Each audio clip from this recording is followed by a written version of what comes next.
Começamos mais um ExudaCast, meu povo, e hoje a gente vai falar de tecnologia. Eu não sei se você sabe, aqui na Exuda a gente tem 3 cursos, 3 graduações, fora a cambada de pós-graduação que a gente tem também na área de tecnologia. E na minha frente está o nosso professor, doutorando em Engenharia da Computação, Diógenes Matias. Professor, muito obrigado. Boa tarde, boa noite, bom dia, boa madrugada para quem está assistindo a gente. Porque a gente está nessa quarta-feira, mas a gente vai falar de algo que é muito importante e você, tá aí do outro lado, tem que ficar ligado. E a gente vai falar sobre a gamificação inteligente, quando é que a IA entra no jogo. E aí, tu sabe? Quando tu tá jogando o joguinho lá e tu acha que o nível tá ficando mais difícil ao longo, que ela tá te estudando e tu não tá ligado. Isso mesmo. E aí, professor, muito bom ter o senhor aqui com a gente. E eu que agradeço, né, esse convite, né, a todos aqui que estão nos assistindo, né, e a gente fala, não importa onde, isso aqui é legal. E também o período, né, de tempo, né, esse negócio atemporal, que é muito interessante. É muito massa. Professor, antes da gente falar um pouco sobre a gamificação, eu queria entender quem é o senhor. Que a gente bateu um papo em off aqui, mas conta pra gente, o senhor é professor da Faculdade Exuda, tava até no off conversando com um aluno aqui, que é o nosso produtor, o Josué, mandando ele, ó, faz um motim aí que dá pra fazer uma pós-graduação, juntando tua turma aí. Então a Exuda tem a graduação, mas também tem muita pós-graduação, meu povo. E aí, professor, conta pra gente, antes de virar professor, o que é que o Diógenes fazia? Ele já era da tecnologia, ele ingressou do nada na escola. E aí? Rapaz, uma coisa bastante interessante foi o seguinte, né? Como surgiu essa paixão? Eu falo isso nos primeiros dias de aula e tal, ou pessoas, né, vão perguntar, poxa, tu chegasse até onde tu tá chegando? Isso aconteceu lá atrás, eu vou dizer a vocês, que foi uma coisa bastante interessante, foi através de um jogo. Meu tio trabalhava no departamento de computação, certo? Na antiga usina Bulhões, certo? Aqui no município de Jaboatão. Me levou lá para o trabalho dele e eu vi lá um computador, certo? Um computador de tubo, onde estava passando um jogozinho que acho que vocês acham que alguém jogaram. Era nada mais do que uma bolinha descendo e uma raquete. Só isso. Eu fiquei olhando assim e disse, poxa, legal, né? Ou seja, ele trabalhando no meio dessas máquinas. Eu tinha por volta, acho que uns 10 anos de idade. E com isso eu disse, pô, que trabalho maneiro. Você está trabalhando com um equipamento que tem até um jogo envolvido. Via terminal, como a gente fala, né? Uma telinha preta e o jogo acontecendo. Passando por aí, por volta de 95, e a maioria do pessoal nunca não estavam nascidos nesse período, né? Principalmente o pessoal que nos assistindo, eu digo que o pessoal da antiga geração acho que já vivenciou. E ele comprou justamente um computador desktop, um Windows 95 com 16 megas de memória RAM. Nenhuma fotografia no smartphone de vocês, certo?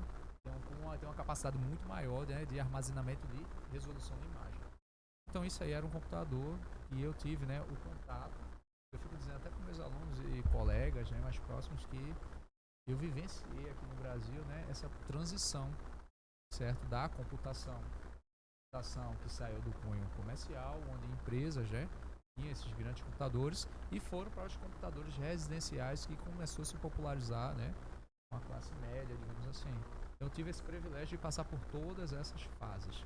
E na escola em si, quando surgiu, no caso, a pessoa começou a ter contato, né, eu achei bastante interessante. E eu vivenciei desde a época, né, dos antigos lojas de jornal, que vinha, no caso, né, CDs ROMs, com vários tipos de programas de computador, sistemas operacionais, tudo, né, em banco de revista. Então a informação chegou para mim dessa forma. Eu tive esse privilégio. Trabalhei, né, assim, com computação de fato, né. Após a minha formação no ensino médio, eu fui fazer um curso técnico. Um curso técnico de climatização. Do nada. Do nada. Poxa, o pessoal poderia fazer assim, vai fazer engenharia, vai fazer computação. Não. Eu acho que eu comecei com, vou fazer um curso técnico, achava legal, ou seja, aí eu fui de encontro ao que outros colegas meus, né, na mesma idade estavam fazendo. Eu escolhi uma área que ninguém no momento estava fazendo, que era um curso técnico de refrigeração. Aí depois, eu disse, pô, se eu terminei em si O curso técnico, eu tive que viver essa área, eu sempre gostei disso. Eu começo um estudo, eu gosto de ir para a área para entender realmente aquilo, né, que foi aplicado na academia, na prática. Eu passei um tempo como técnico de refrigeração, para depois em si, em paralelo, voltar para uma paixão, né, desde pequeno, que era a computação em si. Aí eu me formei no caso da instituição, depois de fazer especializações, mestrado e agora atualmente doutorado, né, dentro da engenharia da computação. Professor, é muito engraçado que já passaram pessoas aqui que não, eu era enfermeira, agora eu sou advogada. Eu comecei como fisioterapeuta. Acho que tem um professor de tecnologia que começou como fisioterapeuta e virou, agora tá na tecnologia. Eu esqueci Isso o nome mesmo. dele agora. Mas eu tenho quase certeza que tem um professor Tem um colega da gente. que ele começou, se graduou como fisioterapeuta Isso. e agora tá na área de tecnologia. E é legal porque o aprendizado, já dizia o ET Bilu, né? Busque o aprendizado, é único. É a única coisa que não dá pra roubar de você. Isso. Escutei de um professor a vida toda isso no ensino médio. Ele disse: Gabriel, ser inteligente é a única coisa que não dá pra roubar de você. Isso. Então, melhora aí, ajusta isso pra tua vida, tal, porque eu sempre fui muito disperso, tá, professor? Eu aprendia muito fácil, eu não odiava escrever. Mas eu conseguia decorar tudo que tava no quadro. Tipo, eu memorizava e, tipo, se o professor me perguntasse, eu matava ele do coração, porque ele me odiava na época. Ou seja, você tem uma memória fotográfica. Aí eu olhava o quadro e ele falava tal coisa, eu disse: professor, eu posso fazer. Porque eu trocava, né? Tipo, eu chegava pra menina assim, a menina sempre gostava muito de escrever, eu disse: ó, escreve no meu caderno, porque o caderno sempre dava ponta. Escreve no meu caderno que eu te dou a resposta. Ou seja, o pessoal transcrevia, você já sabia a resposta. Eu só sabia a resposta, eu só respondia. E aí eu fazia essa troca, mas eu hoje, com um pouquinho mais de maturidade, eu falo sempre pro pessoal, tipo, meus irmãos, tem um irmão que tá estudando até na Isuda agora. Então sempre estudar. Tipo, pô, estuda. Sim. Tá com tempo, estuda. Se tem a oportunidade, estuda. Isso. Estudar sempre vai levar você a um lugar diferente. E a gente vai entrar no tema agora, que é... Pode falar. Mas antes, um parênteses aí interessante, pessoal. Poxa, a computação, será que dá pra mim? Gente, qualquer área da ciência, como eu digo, ou como primeira opção de estudo, ou como segunda opção. Tem vários colegas que fazem transição de carreira, engenheiro, gente, médico, indo estudar computação. Porque computação, gente, não vai solucionar nenhum problema da humanidade, não. Ele vai auxiliar.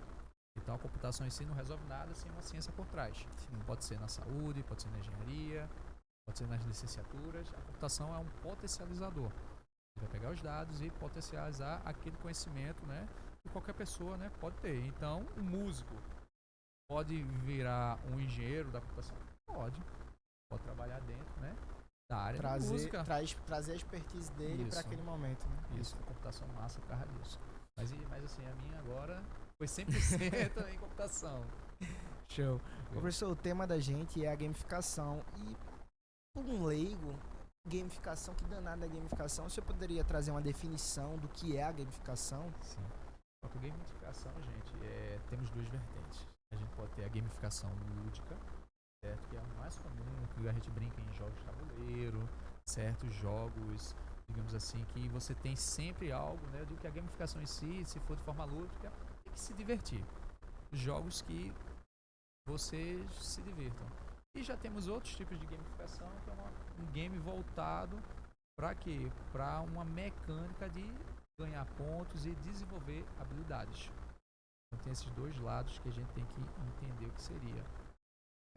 Qual a diferença entre a gamificação e simplesmente fazer um jogo? Sim. Aí entra em dois lados também. Da coisa lúdica, né? E da parte, no caso, comercial da coisa, né?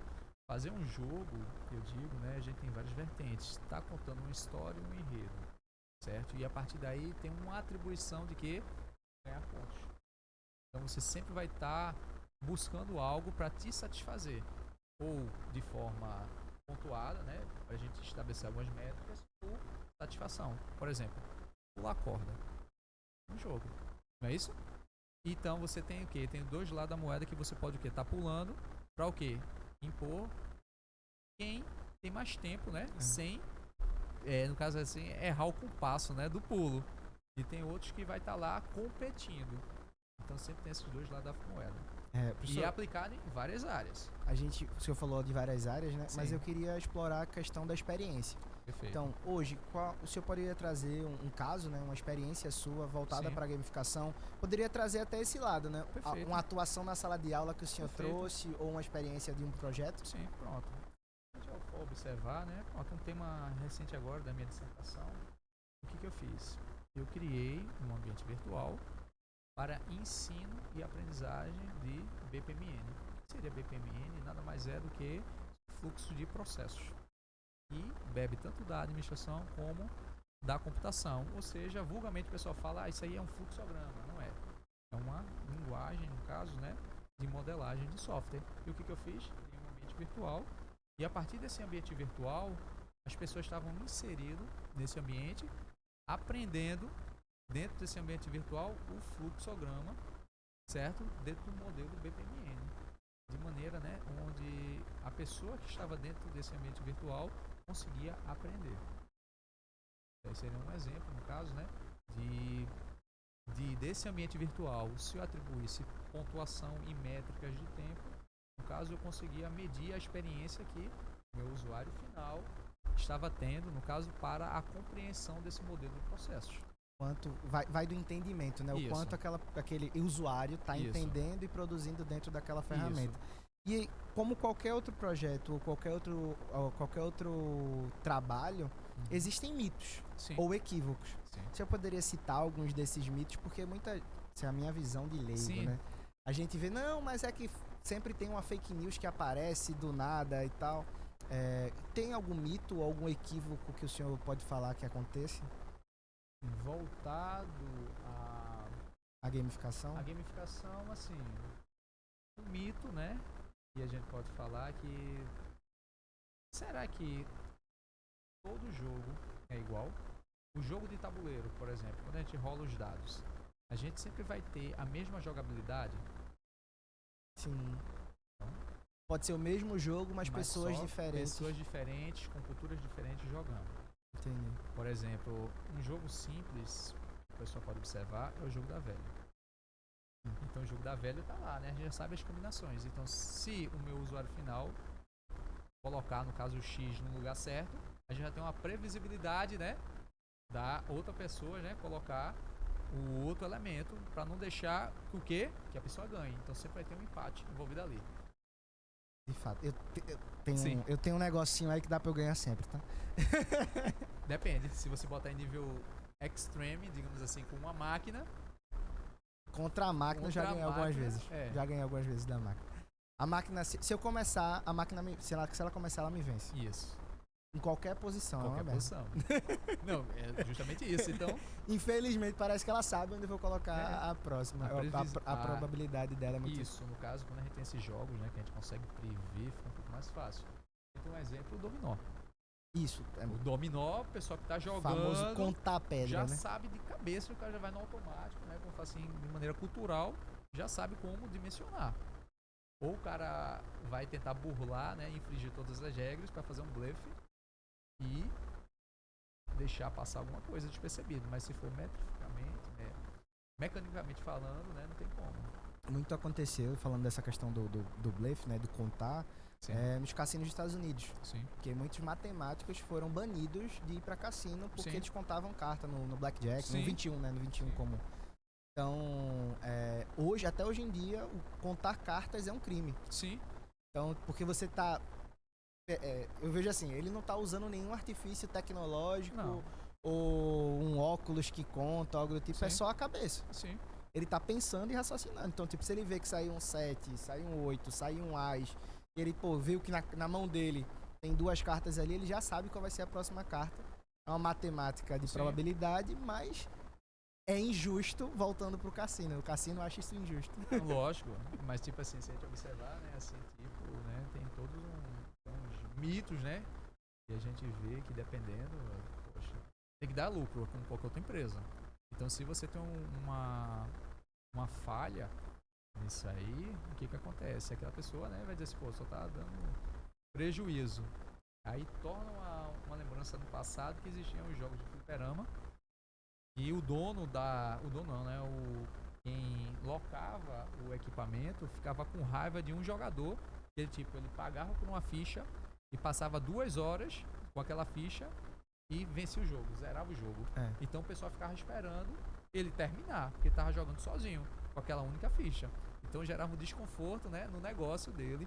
Então o jogo passou, né, não de ser uma coisa lúdica, mas virou uma forma comercial, porque precisava pagar energia, tinha que ter uma rotatividade em si de pessoas. Os jogos que a gente brinca, que demoravam, foram Sim. tirados de linha Sim. para ter essa rotatividade comercial.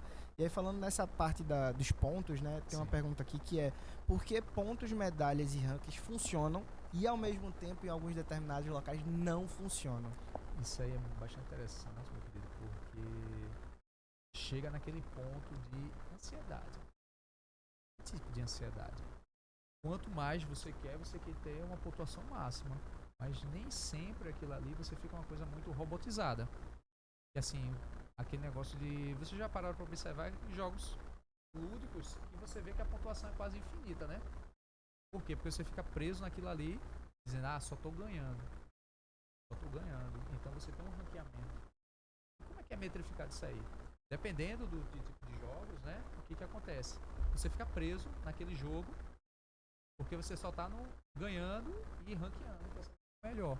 E deixa de ser uma coisa divertida. Sim. Do que realmente, assim, você trabalhar esses dados para melhorar a sua performance. Quer dizer, poxa, onde foi que eu errei? Eu errei aqui por quê? Começar a se perguntar. Isso aí tem uma outra vertente, por isso que a gente falou. Tá, esse jogo é o quê? É lúdico? Ou esse jogo é mais para um cunho mais de treinamento, um jogo mais de simulação? E você, a partir daí, você tem pontuação, cada movimento certo, e o tempo, que é o ranqueamento, para saber se você faz uma atividade certa em um determinado período de tempo. A gente... Feito em simuladores. Sim. Eu tava pensando no off que a gente tá na faculdade Exuda, né? Então, tem como a gente trazer isso para nosso meio institucional. No CETA, eu acho que a Meliara me falou de um projeto que os meninos estão querendo produzir para ter uma pontuação e poder trocar dentro da lojinha, dentro de alguns setores da Exuda, eu não lembro o que é que vai ser essa troca, mas existe uma pontuação que você consegue fazer essa troca. E aí, quais são os erros comuns quando a gente tenta fazer um processo de uma gamificação dentro de um cunho institucional ou pelo menos educacional? Pronto, essa é uma ótima pergunta, porque você vai condicionar a pessoa ao quê? A tentar acertar. Certo? E quando você chega num período e diz o seguinte, eu tenho essas 10 questões. O cara vai tentar tirar os 10 pontos. Porque, digamos, se você tiver com a nota, sei lá, excelente, você ganha um ponto, que esse um ponto vai te dar um desconto para você comprar um kit, né? Um kit aí de camisa, ou vai ali na conveniência e trocar esse seu ponto pelo aquele objeto. Certo? E o que vai acontecer? Esse aí na minha visão. Caso quando você começa a pontuar tudo, gera um vício para dizer o seguinte, começar a questionar, mesmo sem você perceber seu erro, e você melhorar, certo? Aquele ponto de todo jeito. Agora que a gamificação pontuada gera um vício e gera uma dependência que você só vai querer ganhar. E não é assim que se funciona, principalmente no mundo educacional. Onde a gente consegue modularizar, no caso, o conhecimento e potencializar, no caso, né, as suas habilidades. Você tocou num ponto que é muito legal, que vamos falar em geral a responsabilidade, Sim. né? E como é que a gente consegue equilibrar essa diversão com a seriedade de um movimento desse?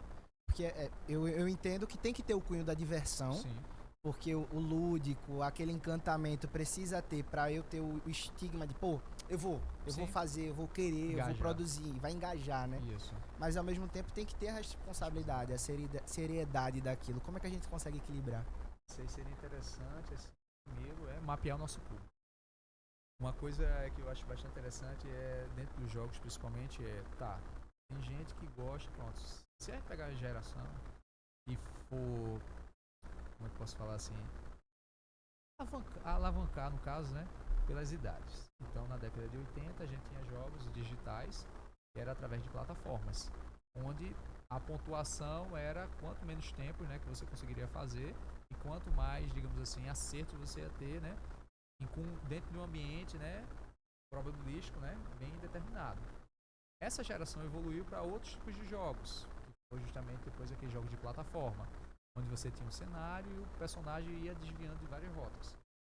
Então chegamos num ponto que os ambientes tridimensionais chegou a se tornar mais popular. E essa juventude agora, né, está envolvida nisso aí.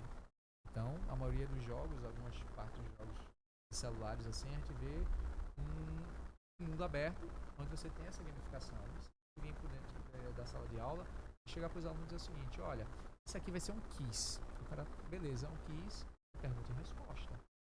Tá. Algumas pessoas vão querer engajar dentro daquele determinado assunto. Concorda que se toda aula a gente fizer isso aí, não vai conseguir. Vai. O cara vai estar na cadeira e vai estar lá apertando um botão para responder, para ver quem responde mais rápido uma determinada pergunta. Certo? Se a gente fizer isso durante o semestre, na minha mas se a gente pegar esse pessoal e dizer, bora fazer uma gincana tecnológica, onde a Exuda aqui é o seu espaço, É o seu mundo é o aberto. seu mundo aberto, e vocês vão responder essas mesmas perguntas do lado de fora. Sim, você vai passar com o seu celular, que essa geração de hoje do smartphone, e sair escaneando vários QR Codes, por exemplo, e responder perguntas. A gente tira, no caso, né, os alunos da sala de aula começam a engajar. Começa a ter uma pontuação relacionada a isso. Então a gente pode observar que o aprendizado e o ensino, né, saiu do ambiente de sala de aula e foi para o seu mundo aberto, dentro desse mundo necessário, e não deixou de ser o quê? Aquela mesma rotina, no caso, né, de pergunta e resposta como era de maneira tradicional, jogando no quadro lá. A gente consegue dinamizar dessa forma, onde a galera vai estudar, certo, antes, e mostrar esse tipo de jogabilidade. A gente fez o quê? A gente só fez uma adaptação. De forma lúdica, começamos a ter outros, né, de, como eu posso falar assim, de conceitos envolvidos aplicados. Professor, o senhor já falou que a gente consegue gamificar sem tecnologia, Sim. com tecnologia, que a gente pode trazer para a parte educacional, que a gente pode trazer para uma parte empresarial, que a gente pode fazer com que, de uma forma geral, tudo dá para gamificar. Mas o quão importante é a narrativa? A gente não falou dessa parte. Sim. Tocou um ponto ou outro, mas quão importante é a narrativa para que o lúdico funcione, para que a demanda seja cumprida, para que o jogo seja vendido? Porque Isso. tudo isso importa. Perfeito. Eu trato jogo, dependendo do que seja, a gente tem justamente um propósito, certo? Se a gente observar no passado, foi pensado xadrez. Vai parar para pensar? A gente tem um tabuleiro, onde temos vários personagens. E cada personagem tem um movimento específico. E o objetivo final é o quê? Derrotar um.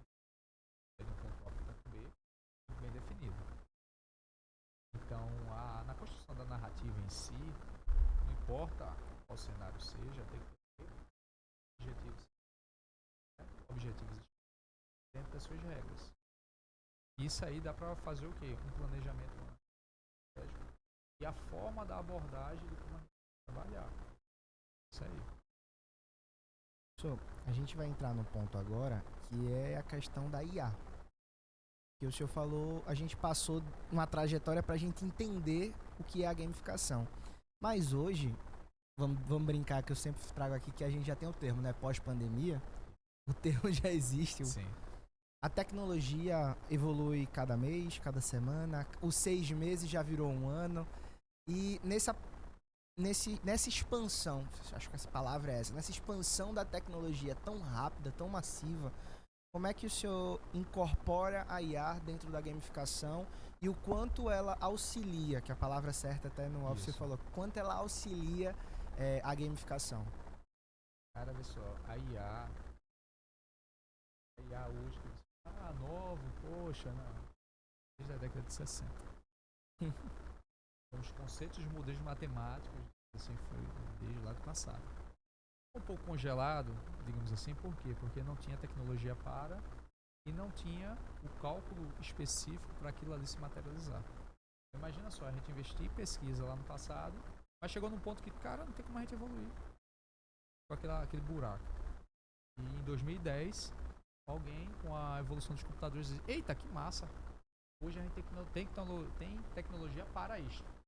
Então hoje o que a gente vê hoje, esses modelos de inteligência artificial, generalistas, tudo, que qualquer pessoa hoje consegue ter acesso, através da internet se deu pelo quê? Pelo avanço da gráfica, pelo avanço do hardware e principalmente com dados. E que isso aí chega agora para os nossos jogos. Esses algoritmos, né, já estavam envolvidos, digamos assim, né, dentro dos nossos jogos. E com a grande quantidade de jogadores, esses algoritmos genéricos conseguem perceber cada ação do seu usuário. Vê coisa legal. Então, o jogo em si, cada cenário que a gente joga, a máquina está aprendendo e automaticamente ele vai modificando com base, no caso, né, das suas habilidades. Eu lembro, hoje, tô 26 anos, mas com 25, início desse ano, eu realizei o sonho de menino, né? Eu comprei um PlayStation. Nunca tive um PlayStation. Aí realizei o sonho de menino e comprei um PlayStation. Só que eu lembrava, na época que eu jogava, né? Que a gente conseguia colocar, tipo, no FIFA. Sim. Você joga no amador, no semi-profissional, profissional, Isso. elite. Tipo, é essa a parte. Hoje não. Hoje você entra no jogo e o jogo diz qual é o seu nível. E você vai começando, aí quanto vai a tua jogabilidade. Isso. Aí ele vai dizendo, ó, aí quando termina o primeiro jogo ali, ele diz, ó, você é profissional, Sim. você é intermediário, você é semi-profissional, você é amador. Isso eu fiquei, caramba, meu irmão, que massa, porque antes a gente tinha que ir por cada Sim. um, tipo, amador, não, amador é fácil demais. Sim. O semi-profissional, pô, ainda ganhei fácil. Aí quando eu Sim. botava no profissional, pô, ele fez um gol em mim. Sim. Vou testar o mais difícil. Isso. Então hoje não, hoje o próprio videogame ele consegue fazer, ele te entende, Sim. vê quanto tu joga e ele mesmo faz com que tu evolua. Ele manda mensagem às vezes mostrando lá, né? Tipo, ó, seu personagem precisa evoluir em tal questão para poder chegar ao nível tal. Então isso é muito legal. E como é que funciona? Quais ferramentas de IA são utilizadas nesse processo? Você pode observar que, já que você tratou disso aí, pode observar que o seu PlayStation no passado não estava conectado com a internet. Não era isso? Então, seu nível básico, médio e avançado era 3 jogabilidades diferentes. Onde o personagem ia fazer um movimento bem lento para você começar a, digamos assim, a dominar o jogo, a jogabilidade em si em cada fase. Até chegar num ponto que você já sabia de cabeça aonde aquele personagem, aquele instante T de tempo ia aparecer. Quando o console do seu videogame se conectou com a internet, imagina só, várias pessoas jogando aquele mesmo jogo ao mesmo tempo. E um algoritmo de aprendizagem de máquina ia pegar todas essas ações, todas as referências, né? Jogando, armazenando e, através de inferência estatística, dar a melhor probabilidade para aquele seu personagem fazer uma determinada ação que você não pensava. Então, feito o nosso colega relatou aqui, que o primeiro jogo que você vê, ligou o jogo, vou jogar o FIFA da vida, ele já vai mapeando e vai dizer, ó, dentro de várias pessoas que compraram não só esse FIFA, jogo, mas por Fórmula 1, todos. Várias pessoas que compraram esse jogo quando foi lançado, e com base no que eu aprendi na evolução desse jogo, o nível é esse, cara. Então dá pra eu adaptar o cenário com base na sua jogabilidade. Isso aí me remete a um fato interessante, que eu jogava também um jogo que agora é de mundo aberto aí, que você já... é o World of Warcraft. Sim, Warcraft. Eu gostava de jogar isso no... Virou até filme. no PC. E tinha uma extensão, que é o... não sei até o nome da extensão, eu achava fantástico. Mas eu só jogava no nível insano. Eu não passava 3 minutos jogando. Isso pra mim era tão legal, por quê? Porque eu começava a ter vários tipos de possibilidade e a minha jogabilidade é quanto tempo eu consigo sobreviver. A tua ideia era te testar, Me né? testar sempre, não pra dizer, vou fazer isso, eu vou evoluir meu personagem, não. Quero saber quanto tempo eu consigo sobreviver nesse mundo. Jogando. E chegou num ponto que a máquina não conseguiu me vencer, porque eu consegui entrar numa fase do jogo e o jogo ficou bugado. E eu fiquei numa ilha onde o personagem principal não conseguia chegar até mim pra me matar. Então foi um limite máximo que eu suportei até ficar cansado de vou ter que morrer mesmo. Mas isso aí não tinha. Tinha uma pequena inteligência artificial voltada mas só por números de probabilidade e de como ele ia evoluir o personagem para me atacar. Aí eu digamos assim que ele tinha um conhecimento muito limitado. Hoje não, hoje a gente joga em rede. Então quando você está comprando, o jogo já vem com um aprendizado de máquina base, o planeta jogando o jogo. Que coisa legal. Então esses algoritmos, né, machine learning, como a gente fala, é dessa forma. Se a gente evoluir mais, chega num ponto que se tu estiver conversando com um personagemzinho, ele vai conversar com você como se fosse, né, uma pessoa, que é um dos avatares. E aí isso feito você faz no chat GPT. Tá conversando lá, então tem um APLN lá, né? Ele vai entender o que você está digitando, vai trazer uma resposta automática para você. Então esses jogos hoje já estão evoluindo para isso. O pessoal tá dizendo que o GTA 6 vai vir com esse tipo de identidade, né? Personagem, a conversa vai ser entre personagens e eles vão te responder independente do que tu perguntar. Tipo, e aí, esse dia tá bom? Aí eu não, tá bem legal e tal. E aí, onde é que tem tal lugar? E ele vai te mostrar tal lugar. Vai ser uma dinâmica bem legal. Pena que vai vir muito caro. É tudo licenciado. Pra você ver. A quantidade, né, de investimento então vai ter que ser pra você treinar a máquina. R$600 é muito caro. Muito caro. E imagina pra treinar isso aí. Quanto é que a empresa não tá gastando? Bilionário, mas mesmo assim. De fato. Mas eu tenho quase certeza que na primeira semana ele se vende. É verdade. Mas a gente tá falando da inteligência artificial e eu queria tocar num ponto que eu sempre toco, que é a negatividade. Sim. O quão ela ajuda e auxilia, a gente já sabe. Sim. Mas o quanto ela prejudica não só a jogabilidade, sim, mas também quem tá do outro lado fazendo o negócio acontecer. E aí? Chega naquele ponto que a gente falou sobre pontuação. Chega um ponto que o que seria o vício? O vício é algo que te dá prazer, não é isso? Sim. A pontuação, dependendo do que você está fazendo, também te dá prazer. Gera dopamina. Sempre ganhando, então vai ter jogos com IA que vai fazer o seguinte, tá, qual o modelo de negócio desse jogo? O modelo de negócio desse jogo, por exemplo, é propaganda, ele vai fazer de tudo que você fique o quê? Fixado ao jogo.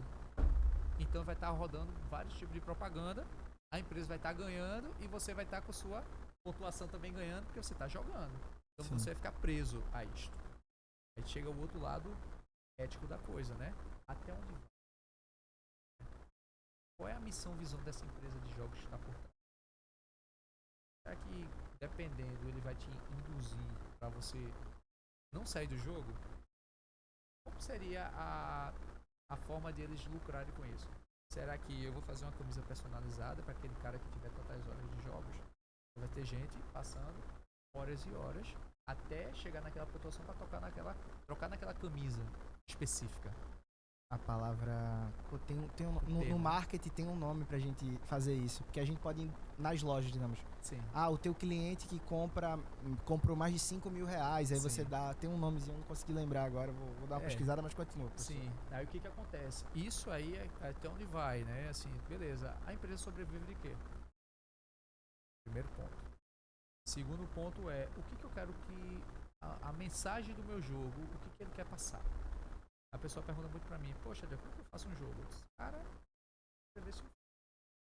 vou fazer isso um roteiro, né? De cinema. Você vai ter todas aquelas ideias envolvidas. Aí o cara pergunta, beleza. E hoje, esses jogos de mundo aberto?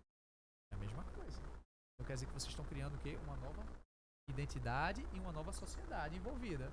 Onde precisa o quê? Se manter. E como é que ele vai se manter? Se é horas de jogabilidade, se é a moeda de troca envolvida. Então, isso aí vai muito digamos assim, da idoneidade da empresa. E questões éticas voltadas a isso. Beleza.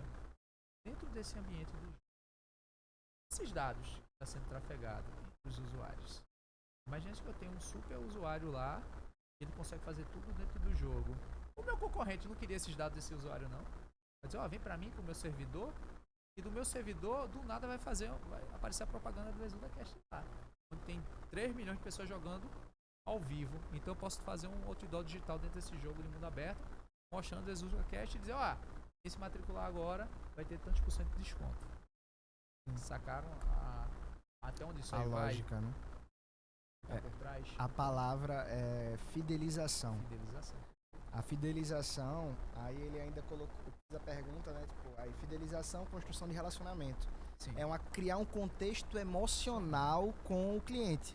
Então, a partir do momento que eu cativei aquele meu cliente, que eu criei aquele contexto, eu fidelizei, pô. Porque ele vai falar, eu ganhei. Isso. Aí o fulaninho vai dizer, pô, eu também quero. Aí não sei o que. Quando Isso. você vê, você já tem uma legião de fãs. Sim. Uma coisa que eu gosto pra caramba, que eu digo Pokémon. Pô, por quê? Porque, cara, a galera conseguiu vender, de fato, né, esse jogo lá no passado. E a partir daí, os criadores desses jogos jogam esse jogo de Pokémon. Lá no país dele, você pode observar que você pode ter tudo. Lápis, camisa, caneco, papel higiênico. Por aqui, quando eu pesquisei, tinha lá papel higiênico. Do Pokémon? Do Pokémon. A coloração, tudo. Então ele, Limpou a bunda com Pikachu. Através de um jogo, ele conseguiu fazer toda essa fidelização. E cada pessoa gosta tal, mas o contexto desse jogo saiu para TV, camisa, matéria escolar, para equipamentos, tudo que você pode imaginar através de um jogo lúdico que fidelizou. Então o jogo gerou o quê? Uma identidade está sendo levado. Então empresas de jogos conseguem construir um jogo que é o cargo-chefe, que é uma empresa mesmo, que tem departamentos exclusivos para e consegue, no caso, monetizar. E já tem uma indústria de jogos voltados, por exemplo, a Sony, né? Tem vários tipos de jogos envolvidos, né? Que tem a chancela do console. Mas tem os seus próprios jogos envolvidos. E também já tem um outro mercado. Será que ele ganha no hardware na fabricação do PS ou ganha no licenciamento dos jogos? Com certeza no licenciamento. Licenciamento, porque o hardware em si, qual que é o fabricante? Ele não fica preso ao produto, ele consegue prender você ao material, não ao produto. E você vai querer consumir o produto, você pode ir para alugar ou pegar emprestado. Sim. Mas ele faz você consumir igual um filme, né? Tipo, ele faz você querer ver aquele movimento. Ou seja, você fideliza aquilo que você falou, né? Ao seu cliente. Ô, professor, o senhor falou de algum projeto, mas eu queria saber se teve algum projeto que o senhor usou IA. O senhor acompanhou, o senhor conhece algum projeto que usou IA e poderia contar um pouquinho pra gente como foi, dentro dessa interface, teve dor de cabeça, se não teve, se auxiliou de fato. Esse projeto que eu falei no passado, na dissertação do mestrado, sim, não existia, digamos, a facilidade da IA. Eu digo que eu fiz... Pode falar o ano, professor? Foi em 2023. Vamos dizer assim, não tinha essa facilidade como teve. Facilidade, ou seja, eu tive que codificar na mão, gente. Poxa. Quase 4 mil linhas de código, com lógica pesada, programação. Hoje, os alunos aqui na sala de aula, a gente consegue materializar, digamos assim, o mínimo produto viável, MVP, no primeiro período. Você já sai hoje, digamos assim, já com a casca pronta. Certo? Aquele negócio assim, ó, eu tirei da minha cabecinha aquilo que eu quero. Não com uma perfeição de codificação com pessoas mais experientes, mas você já consegue materializar aquilo no teu pensamento. Poxa, tá tudo fácil. Então eu digo ao pessoal que, poxa, o produto da minha dissertação eu conseguiria ter evoluído assim mais rápido se tivesse um auxílio, né?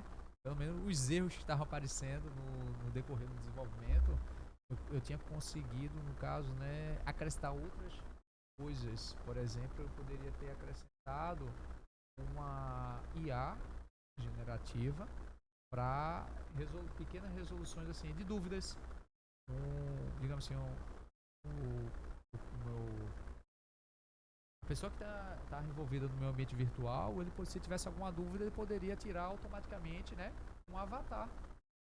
Ou seja, eu poderia conectar com o ChatGPT, com o Gemini, hoje, né? E, poxa, eu tô com dúvida nessa atividade, o que ela faria? Então ela poderia perguntar, né, dentro da minha ferramenta, automaticamente, com um IA dessa. E ali ia dizer, ó, é isso aqui que você está com dúvida?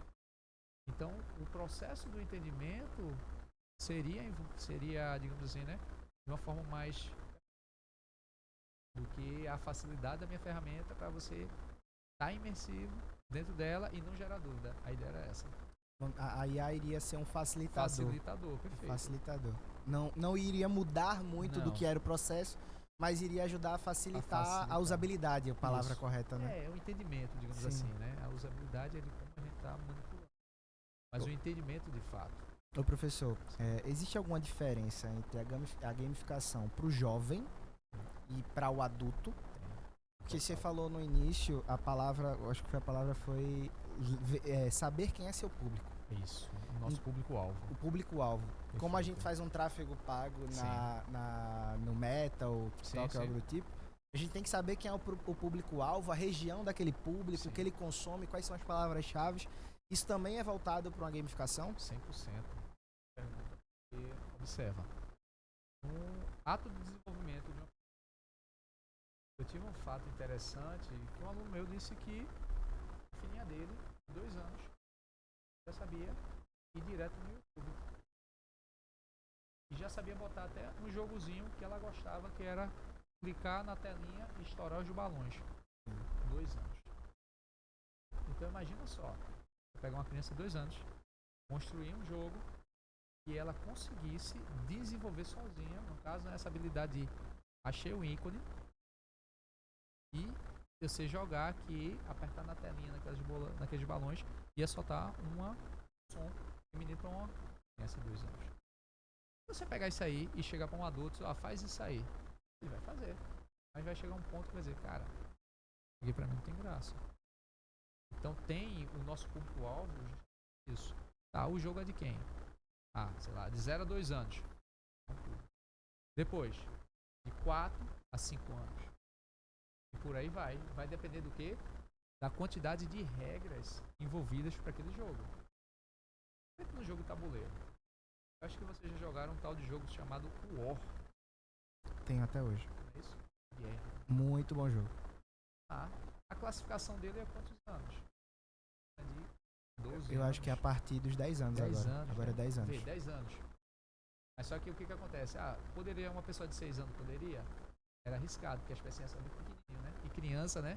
Como trela, fica muito complicado. Mas assim, vê, nível de complexidade das regras do jogo. Isso é fato. Tem jogos, como Minecraft. Minecraft, jogo, né? O pessoal começa a jogar. Beleza. E tem uma idade inicial, por quê? Porque você começa a envolver alguns conceitos. Você começa a ter uma lógica envolvida. Certo? Para você montar coisas. Física envolvida. Consegue ter gente, né? Adulto, criança. Então tem tudo isso aí envolvido. E quando chega no ponto da IA, a IA vai o quê? Beleza. Qual é o cenário? Esse cenário aqui, ó, é para um público de 2 a 5 anos. A gente já sabe mais ou menos como é que é o comportamento dessa pessoa. E ele vai adaptar o jogo para isso. Não vai adiantar colocar um adulto para jogar. Ele vai dizer, opa, essa criança aqui é o quê? Tá dentro dessa idade, porque ele tem outros tipos de percepções. Então tudo isso aí é mapeado. Eu trouxe o termo de buscar, né? Eu lembro que a Game Boy fez isso com Tetris. Sim. Eles queriam lançar com Super Mario. E acho que eu pesquisei agora pra não filar, foi o Hank Rogers que conseguiu a liberação do Tetris pra começar no Game Boy. Que ele achava que o Mario era muito infantil e o Game Boy poderia ser vendido pra todo mundo. E o Tetris era um jogo que unificava, era da criança ao adulto, porque existe uma dificuldade ao longo do tempo. Isso. E aí foi um dos maiores booms do Game Boy na época, foi ter sido lançado com a fita do Tetris. Sim. E assim, já que você tocou no Tetris, acho que isso aí que existe até um filme chamado Tetris. 2023. É excelente. Nunca assisti, mas é 2023. Excelente. Eu gosto muito do ator, esqueci o nome dele agora. É excelente esse filme porque ele mostra realmente o que é o jogo em si. O cara lá, o programador tava lá um pouco entediado, aí disse, vou fazer, né, através daqui um jogozinho para passar meu tempo. Aí ele construiu justamente isso aí. E trazer o personagem Mario, né, da Nintendo, envolvido no Tetris, ia ficar, poxa, ia ficar uma coisa assim, o personagem Mario era envolvido com um público, sei lá, de 10 a 12 anos, né? Que vai andando, vai pulando desafio tal e chegar no ponto do Tetris ia ficar um pouco assim, poxa, eu ia comprar um cara velho, um personagem e associar o quê? Justamente foi isso aí que você falou. Mas é muito voltado para personas, né? Personagens, voltar aquilo que a gente falou no começo, né? O jogo tem que ser o quê? Qual é a estratégia do jogo que está sendo envolvido? É um jogo comercial, é uma coisa lúdica, o jogo é para educar, o jogo é para te treinar e o jogo envolvido. Então a gente tem que saber, né? Onde é que está sendo encaixado os nossos personagens, que são as pessoas que são envolvidas. Professor, eu vou trazer um tema que é muito importante, que a gente até debate bastante aqui na Exuda, que é a inclusão. E aí como é que a gente pode usar a gamificação e a IA, esse conjunto, para ter a inclusão? E principalmente na parte da educação, já que a gente está falando da faculdade de Exuda. Sim. Existe alguma maneira, já incluiu, como é que a gente consegue usar a inclusão digital? Sim. Usar a gamificação para a inclusão digital? A inclusão digital, gente, é um fator bastante interessante, tá? Certo? É incluir o que? Acessibilidade, pessoas, né? Tem uma acessibilidade àquela informação, ou seja, você ia pegar gente de culturas diferentes, instruções um pouco, né, diferentes, baixas instruções, inserir no meio, seria isso, certo? Como é que seria esse tipo de acessibilidade? É bastante interessante isso aí, porque imagina só, uma pessoa que tem dificuldade motora jogar um jogo com joystick. Então, teve uma pesquisa, mas não sei qual foi a instituição federal, que o pessoal estava utilizando toucas cerebrais para a pessoa conseguir, através, né, de movimentos cerebrais, fazer tipo um joguinho do Mario. Vê que inclusão legal, dando acessibilidade a crianças, né, que não conseguem ter, no caso, a mesma performance de um joystick através da touca de ondas cerebrais, e você movimentar seu personagem com pequenos gestos.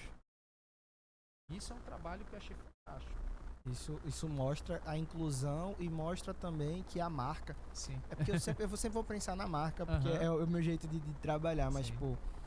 existem marcas que são somente comerciais. Sim. Existem marcas que querem desenvolver a ideia. Sim. Vai sempre pensar no lucro. Alguém vai... Sim. Para funcionar, alguém tem que pensar em lucro para poder rodar a empresa. Sim. Mas sempre tem alguém ali do lado que está pensando na ideia. O quanto a gente pode incluir. Vender é só mais um número. Mas quanto a que a minha marca pode fazer o bem para aquela pessoa que nunca pôde jogar ou que não consegue jogar ou como vai chegar. E eu acho essa parte muito massa. E eu queria entrar num ponto que é a ética. Sim. Qual é o limite da ética quando a gente trata da gamificação somada à IA? Existe um limite para essa ética? Um fator bastante interessante que justamente está causando uma repercussão mundial, né, na regulamentação da inteligência artificial. Mas, para a gente parar para pensar, né, a regulamentação vai até onde? Porque a ética está envolvida. O que seria a ética? A ética vai depender da cultura daquela empresa. Então você não vai dizer assim, o que é ético para você? Né? Vai dizer assim, isso aqui é meu. Certo? Mas se outra pessoa pegar e levar sem o permitir, o cara foi ético ou não? É muito complicado isso aí. Isso aí vai voltar o quê? A cultura da pessoa. E os limites vão até onde? Beleza. Esses dados estão indo para onde? Você tem o consentimento desses dados. Ok. Para você utilizar, a pessoa tem que dizer o quê? Eu aceito com os termos e serviços. O famoso li e aceito que tu vende até tua alma. É isso, vende tua alma pra empresa. E aí, você sabe o que você está fazendo. Beleza, ele vai trabalhar com aqueles dados para o quê? Desenvolver seus produtos e serviços. Professor, eu tenho um questionamento que eu queria que poderia até virar um corte. Sim. Então vamos fazer bonitinho pra gente fazer esse corte? Certo. Você acredita que a gamificação com a IA pode manipular comportamentos de forma perigosa? Sim. Com certeza. E aí, como que seria essa manipulação? Essa manipulação, imagina só. um jogo bastante interessante. CS. Onde você escolhe um lado. Não é isso? Você é mocinho ou você é bandido. Imagina só uma pessoa que tem um problema psicológico e tal e tende para um lado de mocinho. Então tudo que for voltado à criminalidade, ele vai o quê? Poder ter um lapso temporal, dizer, opa, é bandido, a gente tem que exterminar. Será que isso é certo? Existe uma IA, gente, esse é até o nome dela, que ela é uma IA sem filtro. Ou seja, ela vai responder com base no que você está querendo perguntar. Por exemplo, é certo eu tocar fogo numa mata? Né? Sim. Então, dependendo das perguntas que você vai respondendo, ela vai te concordar com base naquilo que você está alimentando. Então, se você está alimentando ela com ódio, a resposta vai ser ódio. Então, se isso aí tiver envolvido ao jogo, alguém burlar o sistema e introduzir, digamos assim, uma base de dados, né, que tenha uma ideologia específica para disseminação de ódio, então vai poder influenciar sim. A gente tem casos nos Estados Unidos de suicídios. Sim. E a OpenAI tá sendo até julgada porque o ChatGPT não respondeu, não negou, Sim. tipo, nem falou, Sim. vai lá e faz o ato, ou disse, não faça isso não, tal. Aham. E a resposta demorou mais de 40 minutos, Sim. tipo, pra chamar um suporte, vamos dizer assim. Sim. A pessoa tava dando indício que queria cometer O fato. tirar a sua vida, Sim. né? E o ChatGPT tava só, e aí? E só respondia, não mudava em nada. Sim. E não trouxe nem ninguém. Salvo me engano, acho que são 4 ou são 3 casos que repercutiram muito nos Estados Unidos, voltado para a parte da inteligência artificial. Porque hoje, a gente até fez um ZidaCast com psicólogos aqui, tem gente se tratando, Sim. pegando um IA para trazer como um psicólogo. Sim. E quanto isso é negativo na sua visão como professor hoje? E agora a gente faz essa parte acadêmica. E quão é negativo? Porque a minha visão eu me formei em 2019, eu não tinha ChatGPT. Eu não tinha ChatGPT. Isso. Então, e eu vejo hoje a facilidade que você tem de poder resumir um livro, Sim. mas também de não se quiser nem ler o livro, nem entender. E aí, como é que funciona? Isso aí é bastante interessante porque se você observar, significa GPT. Generic Text.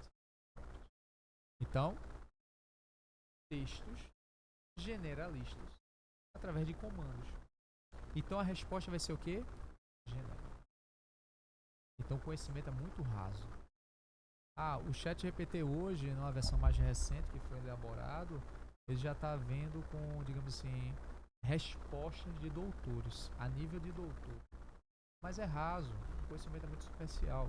Então essa fatalidade aí que você tona, uma resposta genérica, ele não soube tratar, foi uma alucinação, como a gente fala, né? Uma coisa que não consegue ter um fundamento, que ele só jogou, que não tem como.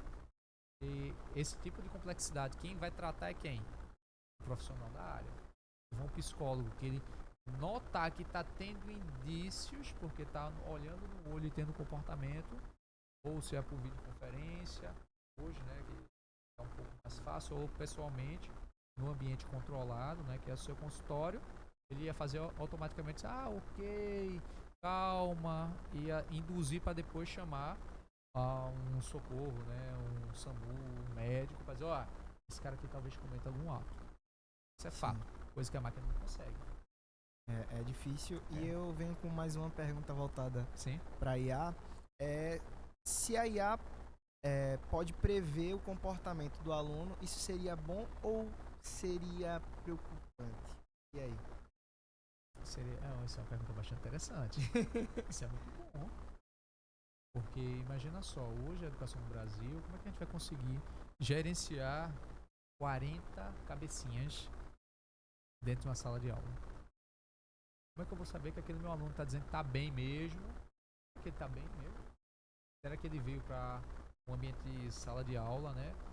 Feliz da vida, certo? Então a IA consegue traços para dizer assim, olha, dependendo das respostas desse cara aqui, ó, o cara respondeu esse questionário aqui em tanto tempo e errou 100%. Ele tá precisando ir embora. Então a gente teve um feedback mais rápido para dizer, ó, uma olhada ali naquele aluno ali e dizer assim, ó, tá tudo bem e tal. Então a IA consegue prever, seria bastante interessante. Mas não fique pensando que é uma câmera que vai lá vendo sua temperatura, né? Seus tipos de movimento, para dizer o seguinte, ó, fazer uma anamnese para você, pessoal. Não tá muito bem não. Mas não é bem assim não. O professor, ele tem um olhar, eu acho Tem um que olhar dentro mais- da sala de aula ele Isso, consegue ter um olhar, né? Já conhece pela convivência, Sim. pelo gesto e tal, e pelo comportamento de cada indivíduozinho que trata, né, dentro da sala de aula, bastante interessante. Aí ela não consegue prever. Ela consegue prever, talvez, é só, esse cara aqui tirou 0 porque entregou em tanto tempo. E se for muito interessante, ó, dá uma conversada, tem um feedbackzinho rapidinho com, digamos assim, ó, esse aluno aqui respondeu em 1 minuto. E não é normal isso. E não é normal disso pelo essa quantidade, digamos assim, de atividades que ele entregou. Entendeu? Ó, hoje não tá bem não. Uma coisa aconteceu. Aí ela pode chegar pra gente e mostrar isso. Com esses indicadores. E aí, professor, trazendo essa parte, já que a gente tá conversando sobre sala de aula, Sim. como o senhor imagina uma sala de aula com IA e com a gamificação aplicada em 2035? 10 aninhos. Esse primeiro desafiador. Eu digo que é muito desafiador porque, primeiro, quem é a geração que vai estar lá na frente em 2035? Será que é Diógenes? Se Diógenes estiver vivo, sim. Se não for Diógenes, será que é aquele professor que está lá cansado?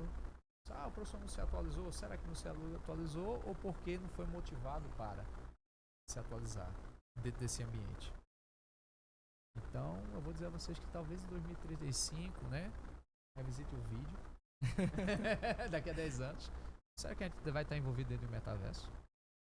Então, digamos que os óculos de realidade virtual, realidade mista, vai ficar mais palpável, mais acessível, coisa que hoje já existe de maneira popular, né? Acima, né, do valor do seu PlayStation 5.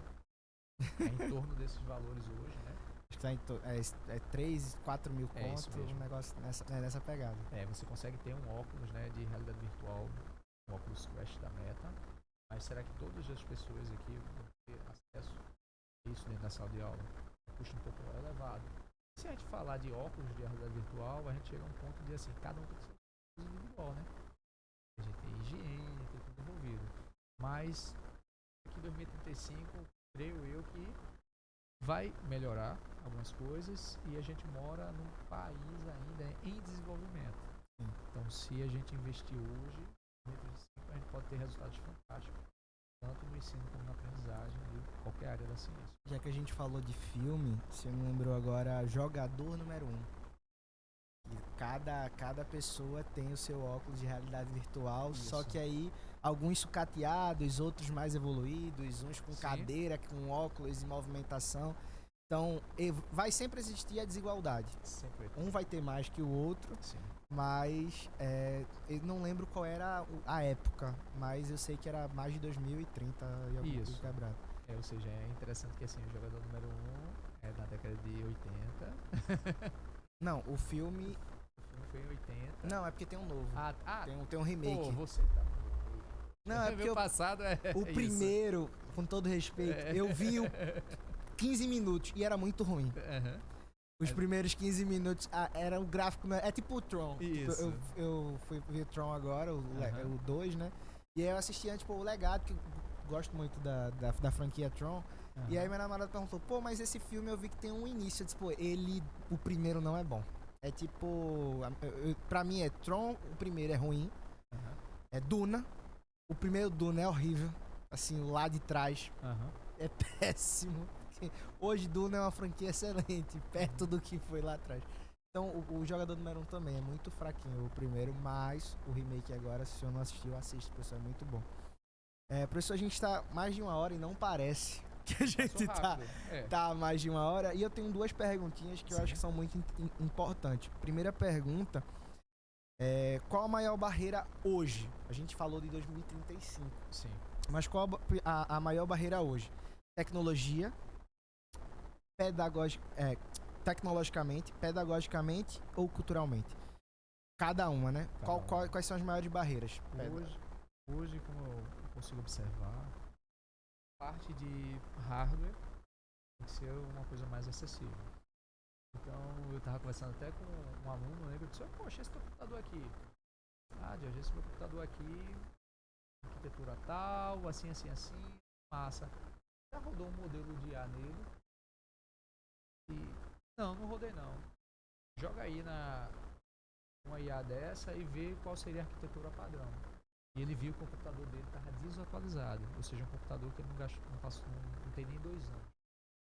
E já estava desatualizado. Já estava desatualizado que o seu hardware para rodar essa tecnologia hoje. Então a gente tem uma barreira ainda de transição, né, de hardware. Então por isso que hoje fica mais barato você licenciar para introduzir isso.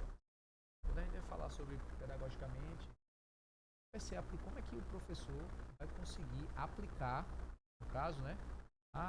Hoje eu consigo fazer uma prova rapidinho, jogo numa IA dessa e já traz a prova. Tá, então o professor vira o quê? Um cara que vai fazer a acurácia, né?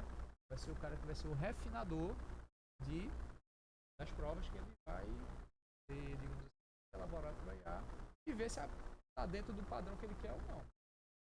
Então, você está assim, falta de criatividade, né? Então você consegue pelo menos ter, dentro de um pequeno contexto, uma questão, no caso, né, metodológica, né, um pouco definida, de maneira genérica, onde você vai ser o quê? Digamos assim, o curador dessas informações. Fato. E em questão da IA em si, ela ainda está sendo treinada. E o cultural? Triste falar que a galera está usando de maneira errada, porque tudo que a IA está falando, o pessoal está botando em xeque a credibilidade profissional que está passando a informação. Então, de maneira cultural, a galera está usando de maneira equivocada, dizendo que isso aí é a verdade absoluta. Professor, para a gente encerrar, eu queria que o senhor trouxesse para a gente todo o seu aprendizado. Então, se o senhor pudesse dar um conselho para uma instituição como a Exuda, sobre o futuro da gamificação inteligente, qual seria esse conselho? Como é que o senhor vê o que é o hoje para um amanhã melhor? O que a gente pode ver é aonde a Exuda está chegando. O que ela vai querer, no caso, passar, né? A marca da Exuda, o que ela vai querer, né? Colocar dentro da sociedade. Primeiro ponto. E segundo é trazer a pesquisa para dentro, né, do campo. A única forma de a gente conseguir desenvolver qualquer empresa, qualquer organização é investir em pesquisa e desenvolvimento. É chegar assim, né, e participar de congresso científico, né, voltado ao nosso negócio, que é a educação, digamos assim, e dizer, lá fora o que a galera tá falando? O pessoal tá usando isso aqui. Poxa, legal. Aqui é meu contexto aqui regional. Meu público-alvo é isso. Será que eu vou conseguir pegar do jeito que tá essa pesquisa aqui? Dá para eu aplicar? Ctrl+C, Ctrl+V lá fora. O nosso público aqui, a nossa sociedade está preparado para isso? Eita, não tá. Ok, então essa pesquisa nesse momento não está interessante. Então a gente tem que olhar mais para a ciência, ver o que a gente está sendo desenvolvendo como sociedade, né? Principalmente local, inserido, e ver onde é que a gente quer chegar. Não é difícil.